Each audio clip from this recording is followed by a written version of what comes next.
나이는 숫자에 불과하다고? 틀렸다. 나이는 당신을 무너뜨릴 수도 전혀 다른 차원으로 끌어올릴 수도 있는 가장 강력한 무기다. 젊음의 속도는 곧 사라지지만 노년의 농도는 시간이 갈수록 짙어진다. 문제는 당신이 그 시간을 어떻게 설계하느냐에 달려 있다. 다산 정약용은 75세까지 왕성하게 글을 쓰며 유배라는 시련마저도 지혜의 원천으로 전환했다. 이 시대에도 똑같다. 평균 수명 80세를 넘어선 지금 노년은 퇴장이 아니라 재진입의 무대다. 당신이 늙어가는가 아니면 성숙해지는가는 단 3가지 습관으로 갈린다. 오늘 나는 그 습관을 폭로할 것이다. 당신의 뇌를 흔들고 심장을 자극하며 즉시 행동하게 만들 3가지 무기. 지금 당장 정신을 고추 세워라. 이 글은 당신의 노년을 송두리째 재설계할 것이기 때문이다. 나이쯤을 쇠퇴로 규정하는 낡은 프레임을 지금 여기서 파기하라. 나이란 세포의 시간이 아니라 의미의 농도다. 젊음이 속도의 경기라면 노년은 밀도의 경기이며 외부의 칭찬으로 자신을 증명하던 단계에서 삶 전체를 큐레이션하는 단계로의 격상이다. 다산 정약용이 75세까지 왕성한 저술로 생을 밀어올린 사실은 늙음이 감소라는 정서를 깨뜨린 실험 결과다. 기억은 흐릿해져도 통찰의 결은 더 선명해지고 체력은 줄어도 판단의 체력, 무엇을 하지 않을지 가려내는 절제의 근육은 강해진다. 사회가 요구하는 빠른 반응 대신 더 늦더라도 더 정확한 응답을 내놓는 능력, 그것이 진짜 성숙이며 나이쯤의 고유한 경쟁력이다. 우리는 평균 수명 통계를 바라보며 불안해하지만 길어진 시간은 공허한 연장이 아니라 가치의 재배치를 요구하는 초대장이다. 과거의 영광이 아니라 오늘의 해석으로 자신을 갱신하는 자, 타인의 시선에서 자신을 회수해 자기 기준의 좌표축을 세우는 자에게 노년은 패배가 아니라 승격이다. 지금부터 나이의 단위를 연령이 아니라 품격의 축적으로 환산하라. 몸의 주름이 늘수록 시야는 넓어지고 경력의 숫자가 커질수록 욕망은 정제되어 목표는 정교해진다. 나이쯤이란 가벼운 것들을 버리고 본질만 들고 멀리 가는 기술이며 과장된 소음을 걷어내고 삶의 신호만 듣는 청력의 진화다. 그러니 오늘 당신의 생애 그래프에서 X축을 시간에서 의미로, Y축을 성과에서 품격으로 교체하라. 이것이 나이쯤에 대한 새로운 정의, 쇠퇴가 아니라 심화, 끝이 아니라 집중, 생존이 아니라 해석의 시대다. 첫 번째 습관은 평생 학습의 태도다. 정약용이 말한 지식은 희미해져도 배움의 자세는 몸에 새겨진다는 문장은 노년의 공부를 정당화하는 선언이 아니라 배움의 본질이 내용이 아니라 자세임을 밝히는 해부도다. 태도란 정체성의 문제다. 나는 무엇을 아느냐가 아니라 나는 어떤 방식으로 모르는 것을 다루는 사람인가. 여기서 핵심은 3가지로 수렴된다. 첫째, 호기심의 근력. 정보의 신기함에 반응하는 얇은 호기심이 아니라 모순, 예외, 실패에서 질문을 끌어내는 깊은 호기심이다. 둘째, 질문 설계력. 무엇이 맞나에 매달리는 폐쇄형 질문에서 어떤 전제가 숨었나, 다른 모델은 있나를 캐묻는 개방형 질문으로 전환하는 능력이다. 셋째, 메타인지. 내가 무엇을 알고 모르는지, 지금의 판단이 어떤 한계와 편향 위에 서 있는지 스스로 추적하는 감각이다. 이 태도는 속도보다 구조를 중시한다. 지식의 반감기 앞에서 더 빨리 외우는 대신 핵심 개념, 인과, 전의의 주파수를 맞춘다. 즉, 입력, 해석, 출력, 피드백의 페루프를 끊임없이 돌려 새 정보를 기존 틀에 끼워 맞추는 것이 아니라 틀 자체를 주기적으로 재설계한다. 그래서 평생 학습의 태도는 나이를 먹을수록 유리해진다. 경험 데이터가 많아질수록 비교 대조의 해상도가 올라가고 무엇을 버릴지 가려내는 절제의 기술이 정밀해진다. 여기서 중요한 것은 3가지 착시를 거부하는 일이다. 학력 학습이라는 착시, 완료 숙달이라는 착시, 속도 실력이라는 착시. 태도는 하기를 대체하고 반복은 완성을 갈아치우며 느린 사고는 얕은 속도를 압도한다. 정약용이 유배라는 제약을 실험실로 바꾸었듯 평생 학습자는 환경을 구실로 삼지 않는다. 그에게 세계는 강의실이 아니라 도구 상자다. 책, 사람, 사건을 재료로 삼아 가설을 세우고 작은 실험으로 검증하며 결과를 다음 시도로 이월한다. 이렇게 배움은 지식의 소유가 아니라 모델의 진화가 된다. 결론은 간명하다. 지금 당신의 명함에 직함을 추가하라. 평생 학습자. 이것이야말로 나이 들수록 반드시 필요한 습관의 1번이며 이후의 모든 변화, 성찰, 일관성, 관계의 품격을 견인하는 최상위 메타 습관이다. 끊임없는 배움의 힘은 변화의 난기류를 정면 돌파하는 추진력이며 세대와 세대를 가르는 보이지 않는 장벽을 허무는 만능 열쇠다. 배움을 멈추는 순간 세계는 당신 앞에서 급격히 축소되고 어제의 언어로 내일의 문제를 번역하는 비극이 시작된다. 반대로 매일 조금이라도 업데이트하는 사람은 신기술과 신조류를 위협이 아니라 재료로 다루고 젊은 세대와의 대화를 설명이 아니라 공동 설계로 전환한다. 방법은 단순하지만 강력하다.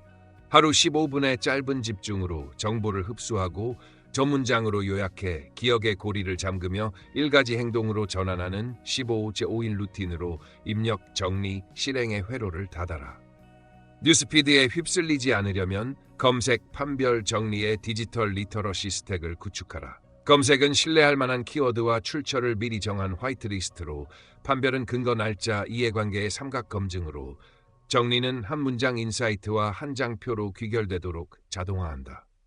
주간 단위로는 3킥3 업데이트, 기술, 사회, 일상 각 영역에서 한 주에 3개의 변화를 추적해 다음 주의 대화 주제로 배치한다를 돌려라.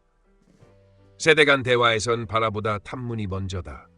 질문 70%, 주장 30%의 비율을 지키고 정의를 먼저 맞추는 메타 대화, 이 말을 서로 어떻게 쓰는가를 선행하면 불필요한 오해를 80% 줄일 수 있다. 배움의 지속 가능성을 높이려면 동기 대신 시스템을 믿어야 한다.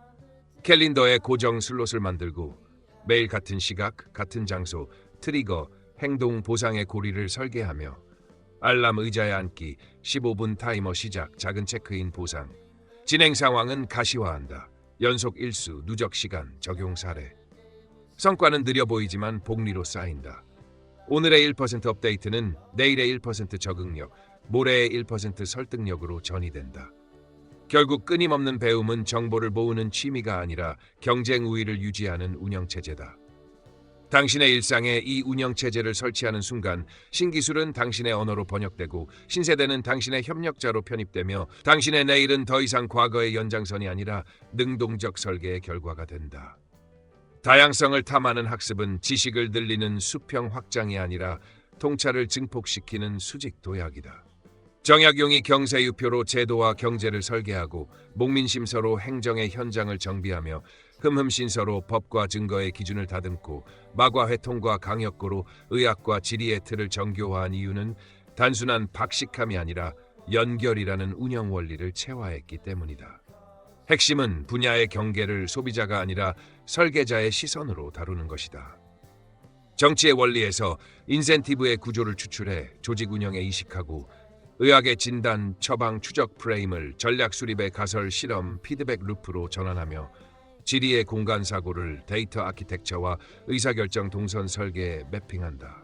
이렇게 서로 다른 분야에서 공통 구조를 뽑아 올리는 개념 격자가 쌓일수록 문제는 단순해지고 해법은 강력해진다. 방법은 명확하다. 첫째, 어떤 분야를 접하든 개념 단위 인과를 먼저 수확해 자신의 격자에 꽂아 넣는다. 둘째, 새로운 정보는 기존 격자에 연결하지 못하면 지식이 아니라 소음이므로 반드시 최소 2개 이상의 노드와 연결해 전이 가능성을 확보한다. 셋째, 유사성에 기대는 피상적 비율을 경계하고 제약 조건, 목표 함수, 비용 구조까지 일치하는 구조적 아날로지만 채택한다. 정약용의 텍스트를 이런 관점으로 다시 읽으면 통섭의 알고리즘이 드러난다. 경세유표는 자원 제약하의 최적 배분 문제로, 목민심서는 서비스 운영의 표준 작업 절차로, 흠음신서는 증거 기반 의사결정 프로토콜로, 마과회통은 데이터 품질 관리와 오류 검출 체계로, 강역고는 모델 경계값 검증으로 재해석된다. 이 재해석 능력이 바로 다학제의 진짜 힘이다. 다양성은 관심사의 다중탭이 아니라 모델의 다중 관점이며, 연결은 이것도 해봤다는 경력의 나열이 아니라 서로의 약점을 상쇄하고 강점을 증폭시키는 상호 증식 장치다. 그래서 다학제는 시간이 갈수록 더 유리하다. 경험 데이터가 풍부할수록 격자의 노드는 촘촘해지고 새로운 지식이 들어올 때 연결 비용은 낮아지며 통찰의 출력은 기하급수로 커진다. 결론적으로 당신이 지금 해야 할 일은 전문가라는 단일 정체성을 좁히는 게 아니라 핵심 전문성을 축으로 삼아 주변 분야의 핵심 구조를 지속적으로 흡수해 격자를 정밀화하는 것이다. 그렇게 될 때 당신은 정보를 소비하는 사람이 아니라 의미를 조립하는 설계자가 되고 한 분야의 말하기를 넘어서 여러 분야의 언어를 상호 번역하는 동시 통역사가 되며 결국 복잡한 세상을 단순한 원리로 지배하는 드문 유형의 지적 자산이 된다. 두 번째 습관은 성찰과 반성이다. 이것은 자책놀이가 아니라 정확성을 향한 냉정한 교정 과정이며 나이가 들수록 강해지는 고집과 기억의 편파성을 해독하는 유일한 항체다. 정약용이 유배의 시간을 원망으로 탕진하지 않고 자신을 도려내듯 점검해 학문과 품격을 재정렬했듯 성찰은 외부 환경이 아니라 내부 운영 체제를 업데이트하는 결단이다. 핵심은 체면이 아니라 진실, 자존심이 아니라 정밀도다. 우리는 대개 내가 옳았다는 서사에 중독되어 확증 편향으로 증거를 고르고 과거의 공로가 현재의 오류를 덮는 후광 효과에 안주하며 이미 투자한 시간이 판단을 왜곡하는 매몰 비용 함정에 빠진다. 성찰은 이 서사를 중지시키고 사실, 추론, 감정의 층위를 분리해 재검증한다. 판단은 무엇을 근거로 내려졌는가? 그 근거는 지금도 유효한가? 내 감정은 사실 판단을 얼마나 오염시켰는가를 가차없이 묻는다. 정약용이 말한 인욕을 제어해 천명을 따라가는 태도는 바로 여기서 힘을 발휘한다. 사사로운 욕망과 체면을 한 발 물리고 공적 기준, 증거, 일관성, 책임을 끌어들이면 옳고 그름의 윤곽이 선명해지고 허물은 보이는 즉시 교정 대상으로 전환된다. 성찰은 관계를 단단히 묶는 기술이기도 하다. 잘못을 인정하는 속도가 신뢰의 속도를 결정하고 변명 대신 수정안을 제시하는 리더만이 권위를 유지한다. 더불어 성찰은 기억의 왜곡을 바로잡아 배움의 회복 탄력성을 키운다. 실패는 낙인이 아니라 데이터가 되고 성공은 면허가 아니라 가설로 격화되어 다음 실험의 재료가 된다. 이렇게 내러티브를 주기적으로 버전업하면 나는 원래 이런 사람이라는 정체성의 감옥에서 나는 스스로를 개선하는 사람이라는 작동 원리로 이동한다. 중요한 전환은 질문의 기준이다. 내가 틀리지 않았는가?가 아니라 내가 더 정확해졌는가? 내가 더 공정해졌는가? 내가 더 유익한 결과를 냈는가로 물음을 재설계하라. 성찰은 느린 시간이 아니라 가장 빠른 성장 가속기다. 반성이 쌓이면 판단은 맑아지고 판단이 맑아지면 행동은 단순해지며 행동이 단순해지면 삶은 강해진다. 정약용이 개인의 내면에서 시작해 사회 전체의 기준을 설계할 수 있었던 이유도 여기에 있다. 스스로를 재단할 수 있는 사람만이 세상을 재단하는 규범을 만들 자격이 있다. 이제 당신의 삶에서 최고의 자산은 실수 없는 이력서가 아니라 실수를 데이터로 바꾸는 성찰의 근육이다. 성찰은 기분이 아니라 프로토콜이다. 하루의 시작과 끝을 관통하는 작동 규칙을 설치하라. 아침에는 전날의 해석을 초기화하며 오늘 무엇을 배우고 무엇을 버릴 것인가, 누구에게 어떤 영을 남길 것인가, 세 문장으로 의도를 선언하고 밤에는 사실, 해석, 감정, 교훈, 다음 행동의 5단 회고로 하루를 닫는다.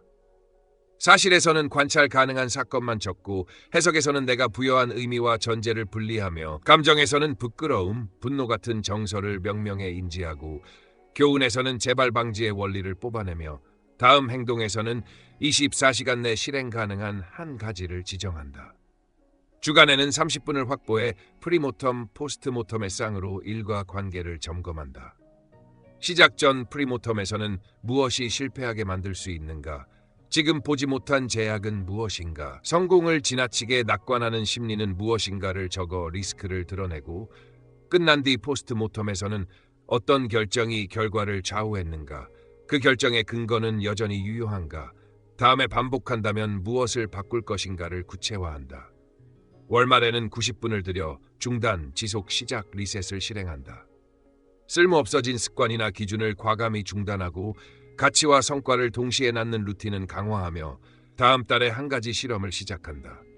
분기마다 3시간은 더 넓게 바라보며 나의 핵심 가정 중 무엇이 깨졌나, 어떤 관계에 긍정, 부정의 잔상을 남겼나, 5년 후에 나에게 어떤 증거를 남겼나를 기록해 정체성의 궤도를 재조정한다. 타인의 시선을 장착하기 위해 거울 동맹을 운영하라. 신뢰할 수 있는 2, 3인과 정기 대화를 예약하고 각자 지지난주 한 가지 실수와 한 가지 교정을 공유한다. 동맹의 역할은 위로가 아니라 교정이며 규칙은 증거와 대안 제시 없는 비판 금지, 변명보다 수정안 우선이다. 젊은 세대와의 대화는 탐문이 핵심이므로 용어 정의부터 맞추고 서로 같은 단어를 어떻게 쓰는지, 질문 70% 주장 30%의 비율을 지켜 세대 간 오해를 구조적으로 줄인다. 인지적 왜곡을 제어하기 위해 편향 체크리스트를 상시 가동하라. 확증 편향, 후광 효과, 매몰 비용, 최근성 편향을 사건마다 표시하고 내가 틀릴 확률이 높은 지점은 어디인가, 반대 가설을 지지하는 증거는 무엇인가를 반드시 적는다. 성찰을 데이터화하면 행동 변경이 빨라진다. 오류 발견부터 수정까지 걸린 시간을 교정 반감기로 추적하고 사과에서 수정안 제시까지의 간격, 같은 실수의 재발 주기를 기록해 그래프로 본다. 즉흥적 분노나 방어 기제가 치고 올라올 때는 정지, 호흡, 관찰, 진행, 스톱, 신호를 사용해 90초만 시간을 벌고 그 사이에 감정과 사실을 분리한다. 실행의 관성은 상황 행동 문장으로 묶어라. 만약 회의에서 목소리가 커지면 즉시 10초 침묵하고 상대 발화를 요약한 뒤 질문으로 전환한다. 도구는 단순할수록 좋다. 종이 일기장 하나, 스마트폰 음성 메모, 그리고 매주 자동으로 열리는 캘린더 슬롯이면 충분하다. 핵심은 꾸미는 서사가 아니라 수정되는 행동이며 성찰의 품질은 자기 고백의 감동이 아니라 다음 날의 선택으로 입증된다. 이렇게 일상의 입구마다 검문소를 세우면 고집은 논거로 정제되고 실수는 데이터로 환생하며 관계는 투명성으로 강화되고 당신의 판단은 시간과 함께 더 선명해진다. 세 번째 습관은 일관성과 지속성이다. 이것은 의지의 근육을 과시하는 퍼포먼스가 아니라 매일의 시간을 동일한 궤도로 순환시키는 정밀 기계공학이다. 다사는 거대한 저작을 한 번의 폭발로 쓰지 않았다. 조건이 불리할수록 루프를 단순화하고 분량보다 빈도를 신성시하며 중단 이후 재가동 지연을 0에 가깝게 만드는 설계를 택했다. 원리는 명확하다. 첫째, 최소치와 상한선을 동시에 정하라. 하루 최소 20분, 최고 90분처럼 바닥을 높이고 천장을 낮추면 과열과 탈진을 막으면서 진척의 복리를 확보한다. 둘째, 리듬을 고정하라. 시각, 장소, 시작의식을 고정해 두뇌가 생각 대신 실행으로 바로 진입하도록 한다. 예, 책상에 앉아 타이머를 누르고 첫 문장을 소리내어 읽는 10초 루틴. 셋째, 마찰을 제거하라. 도구는 늘 준비 상태로 두고 열린 문서, 펜 한 자루, 단 하나의 노트, 과업은 언제든 이어 쓸 수 있게 단위 작업으로 쪼갠다. 소제목 1개, 표 1개, 사례 1개. 넷째, 실패 안전장치를 만들어라. 여행 피로 돌발 일정이 와도 실행 가능한 비상 최소형을 정의한다. 3문장 요약 5분 메모. 다섯째, 빈도를 우선하라. 속도보다 더 큰 예측자는 어제도 했다는 사실이다. 여섯째, 에너지를 관리하라. 황금 시간대에 핵심 작업 1개를 끝내고 저강도 슬롯에는 교정, 정리, 검색 같은 보조 과업을 배치해 출력의 변동성을 줄인다. 일곱째, 진척을 시각화하라. 연속 일수, 누적 시간, 완료된 단위 작업을 하나의 진행 막대로 묶으면 즉각적 보상이 장기 목표와 연결되고 멈춤의 죄책감 대신 이어 달리기의 동력이 생긴다. 여덟째, 품질을 느리게 끌어올려라. 초안, 냉각, 교정의 주기를 돌리되 초안 시점엔 완벽주의를 금지하고 품질 평가는 교정 단계에서만 실시한다. 리라이팅 비율, 오류 수정 건수로 개량화. 아홉째, 재개의식을 설계하라. 중단이 발생하면 같은 시각, 같은 장소에서 첫 줄 필사, 어제 마지막 문장 이어쓰기 두 동작으로 회로를 닫는다. 열째, 정체성에 걸어라.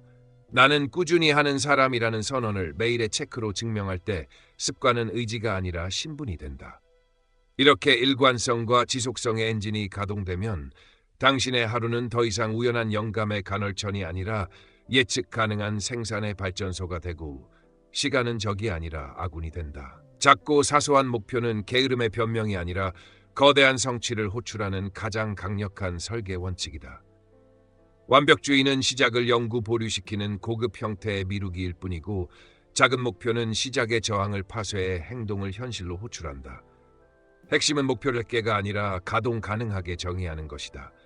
즉, 결과가 아니라 행동으로, 평가가 아니라 증거로, 거창한 계획이 아니라 당일 실행으로 번역한다. 오늘의 목표가 책 한 권 이해라면 내일로 밀린다. 그러나 첫 문단 소리 내어 읽고 세 줄로 요약은 지금 당장 몸을 움직인다. 우리는 대개 속도를 성과로 오인하지만 성과는 빈도에서 복리로 증식한다. 작은 목표는 실패 비용을 최소화해 제도전의 간극을 없애고 매일의 미세 승리를 도파민이 아닌 신뢰로 정립한다. 이 신뢰는 타인 설득 이전에 자기 설득의 근거가 되고 나는 꾸준히 하는 사람이라는 정체성 회로를 강화한다. 크기를 줄이는 것만으로는 부족하다. 범위를 좁히고 한 작업 한 맥락 한 도구, 주기를 짧게 하며 하루 단위에 닫힌 루프, 입력 지표를 관리한다. 읽은 분량이 아니라 앉은 시간, 결과물의 화려함이 아니라 제출 여부. 이렇게 설계된 작은 목표는 환경과 기분의 변동성을 흡수하고 중단이 생겨도 재시동 시간을 분 단위로 줄인다. 중요한 것은 성과의 과시가 아니라 증거의 축적이다. 날짜 옆에 남는 것은 박물관급 작품이 아니라 오늘의 체크 하나지만 이 작은 점들이 선을 이루고 면이 되면서 어느 순간 규모의 전환이 발생한다. 정약용의 대작들도 하루의 단편이 모여 만들어진 구조물이었다. 낙숫물은 처음엔 아무것도 바꾸지 않는 것처럼 보이지만 오래된 돌을 깎아 모양을 바꾼다. 작은 목표는 바로 그 낙숫물로서 당신의 일상 위에 균일한 리듬을 새기고 리듬은 자존감과 능력감을 동반 상승시키며 능력감은 다음 목표의 크기를 자연스럽게 키운다. 결국 작은 목표는 분량의 축소가 아니라 마찰의 제거, 의지의 소모가 아니라 시스템의 자동화, 요행의 기대가 아니라 복리의 확정이다. 오늘의 한 줄, 한 걸음, 한 동작이 내일의 한 장, 한 마일, 한 작품으로 증식될 것임을 믿고 스스로에게 이렇게 선언하라. 나는 거대한 목표를 세우지 않는다. 나는 작은 증거를 매일 남긴다. 이 철학이 자리 잡는 순간 완벽주의는 자리에서 밀려나고 당신의 삶은 거대한 폭발이 아니라 조용한 누적의 힘으로 압도적인 곡선을 그리기 시작한다. 관계와 겸손의 미학은 지식을 날카롭게 다듬는 숫돌이 아니라 지혜를 사회적 영향으로 변환하는 증폭기다. 나이가 들수록 우리는 무의식 중에 과거의 권위를 담보로 현재의 대화를 압도하려 하지만 정약용이 강조했듯 인간은 본성적으로 평등하며 낮은 자리의 의견일수록 더 열심히 길어 올려야 한다는 역진의 원리를 기억하라. 권위는 과거의 성과에서 나오지 않는다. 배려의 파생상품, 신뢰의 이자, 일관된 공정함의 누적에서 나온다. 실천은 기술적이어야 한다. 말하기보다 먼저 신호 감도를 높여 상대의 맥락, 제약, 의도를 포착하고 응답의 순서를 인정, 요약, 기여로 배열하라. 인정은 상대의 감정과 노력을 구체적으로 짚어 존엄을 보호하고 요약은 상대의 핵심을 당신의 언어로 재조립해 오해의 누수를 막으며 기여는 해결책을 강요하지 않고 선택지로 제시해 자율성을 존중한다. 공적장에서의 칭찬은 구체적으로, 비판은 사적으로, 공로 배분은 선지급으로 운영하라. 크레딧을 먼저 넘기는 사람이 관계의 중심을 차지한다. 세대 간 협업에서는 역방향 멘토링을 정례화하라. 젊은 동료에게 기술, 문화, 감수성의 최신 버전을 배우고 그 대가로 당신의 업의 원리, 판단 기준, 윤리의 프레임을 제공한다. 이는 가르침의 교환이 아니라 관점의 상호 투자다. 갈등은 피할 일이 아니라 의도, 영향의 간극을 조율하는 설계 문제다. 내 의도는 X였지만 영향은 Y였다를 먼저 인정하고 손상된 신뢰를 복구할 구체적 보상을 즉시 제시하라. 경계 설정은 냉정이 아니라 존중의 구조물이다. 역할과 책임, 의사결정 권한, 데드라인과 피드백 채널을 선명히 하고 불가한 요청에는 대안을 동봉해 거절하라. 감사는 즉시, 사과는 책임과 함께, 약속은 기록과 함께, 요청은 맥락과 함께가 불변의 규율이다. 관계는 통화이며 그 가치는 예측 가능성과 호혜성으로 평가된다. 그러므로 관계 포트폴리오를 관리하라. 강한 유대 가까운 동료로 실행력을, 약한 유대 다른 분야 인연으로 통찰의 신선도를 확보하고 매달 한 번은 포트폴리오를 재조정해 편향된 교류를 교정하라. 마지막으로 겸손은 자기 축소가 아니라 상대의 무대를 키우는 전략이다.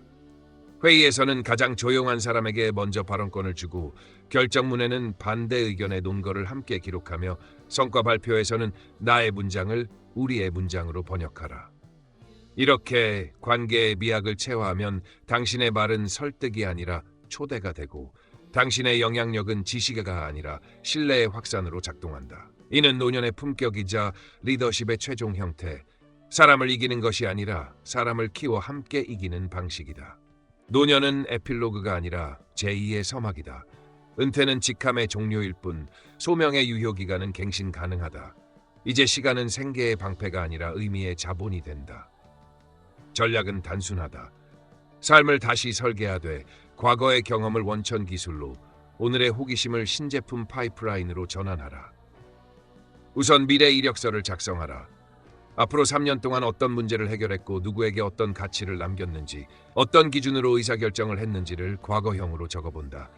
그 문장을 역추적하면 당장의 월 주일 계획이 추출된다. 다음으로 유산 프로젝트를 지정하라. 한 권의 얇은 책, 동네의 작은 제도 개선, 직업 생태계의 윤리 가이드라인, 후배 3인 멘토링 같은 구체적 산출물로 당신의 지혜를 외부화한다. 이때 배움, 봉사, 수입, 관계의 5축으로 의미 포트폴리오를 구성해 편중을 막고 각 축에 주간 2시간의 고정 슬롯을 배정하라. 건강은 단순한 수명 연장이 아니라 역할 수행의 체력이다. 몸은 리듬으로 관리한다. 매일 같은 시각에 가벼운 유산소, 근력의 점진적 과부하, 수면의 절대화, 정신은 통찰의 근육으로 키운다. 독서의 밀도, 사유의 기록, 타자와의 토론. 세대와의 접속은 권위가 아니라 호기심으로 확보한다. 역방향 멘토링을 공식 프로토콜로 채택해 최신 기술, 문화의 업데이트를 받는 대신 당신의 사고법, 판단, 프레임, 윤리 기준을 제공한다. 수입은 목적의 하위에 돌아. 적정한 현금 흐름은 독립성을 지키는 방파제이며 지식 경험의 패키징, 강의, 컨설팅, 글쓰기 작으로 품위 있게 창출할 수 있다. 실패는 늦게 찾아온 것이 아니라 더 안전한 환경에서 시행착오를 할 기회를 얻은 것이다. 그러니 90일마다 한 가지 실험을 설계해 작게 시작하고 빨리 검증하라. 도시 재생 봉사, 지역 아카이빙, 온라인 스터디 큐레이션, 장인 기술 복원 같은 프로젝트는 당신의 삶과 공동체의 품격을 함께 끌어올린다. 중요한 것은 재개의식이다. 매주 첫 아침 스스로에게 묻는다. 이번 주 나는 어떤 사람으로 살 것인가? 무엇을 남길 것인가? 누구와 나눌 것인가? 답을 한 문장으로 적고 행동 하나로 증명하라. 이렇게 노년을 의미의 집중기로 재설계하면 시간은 적수가 아니라 동맹이 되고 경험은 추억이 아니라 도구로 환생하며 당신의 영향력은 직함 없이도 확장된다. 선언하라. 오늘 제2막을 개막한다. 지금까지 우리는 정약용이 남긴 3가지 습관을 통해 나이쯤을 쇠퇴가 아닌 성숙으로 바꾸는 길을 살펴봤습니다. 평생 학습으로 지혜를 넓히고 성찰로 내면을 단단히 하고 일관성과 지속성으로 삶을 완성한다면 당신의 노년은 새로운 시작이 될 것입니다. 세상은 여전히 당신의 경험과 통찰을 필요로 합니다. 이제 선택은 당신의 몫입니다. 그저 늙어갈 것인가 아니면 성숙해질 것인가. 지혜의 지도는 앞으로도 당신의 인생에 불을 지피는 한마디를 전해드리겠습니다. 구독과 좋아요는 더 깊은 지혜를 나눌 수 있는 힘이 됩니다. 끝까지 함께 해주셔서 감사합니다. 당신의 노년, 이제부터 진짜 시작입니다.